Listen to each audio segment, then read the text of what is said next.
Candles, bubble baths, binge watching. We've wrapped the concept of self-love in an aesthetic of comfort, but frequently these rituals of recharging are paired with habits of isolation, like cutting people off or retreating from the world whenever things get difficult.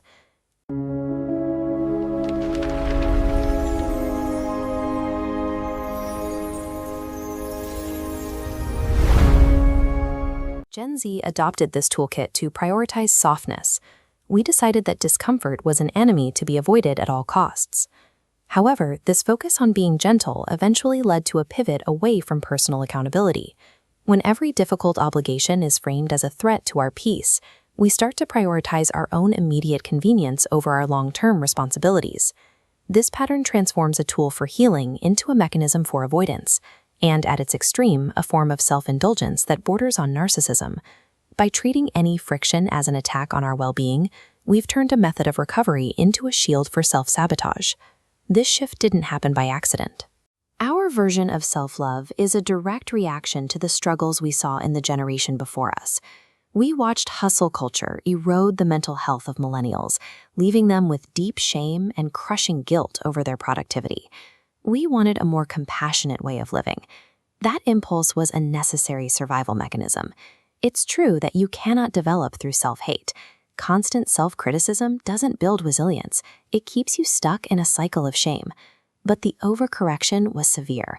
We pushed so far away from toxic productivity that we made unyielding softness our only strategy for navigating life.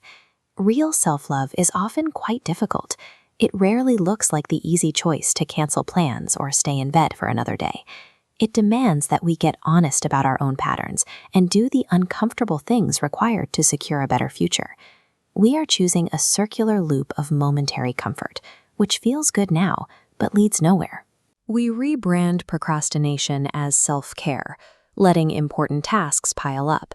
We avoid healthy conflict to protect our peace, while underlying problems just get worse. We justify staying in these negative patterns by calling it healing in our own time, even when no actual healing is taking place. Gentleness is a vital part of the process, but gentleness without a commitment to change is just a socially acceptable way of staying stuck. Genuine personal growth requires a certain amount of discomfort. There is no way to bypass that friction.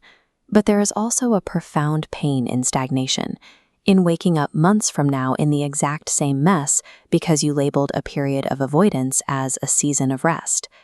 If both paths involve discomfort, you might as well choose the one that leads to progress. Real self-love is an active effort. It means keeping promises to yourself, maintaining discipline to exercise or work when you'd rather not, and regulating your emotions instead of letting them dictate your actions. You can still light the candle and rest, but you cannot use that rest as an excuse to abandon the life you are trying to build. Self-love serves as the solid, resilient foundation that makes actual growth possible. Identify one uncomfortable task you've been avoiding under the guise of self-care and finish it today. Then subscribe for more insights on building a life that actually moves forward. Gen Z.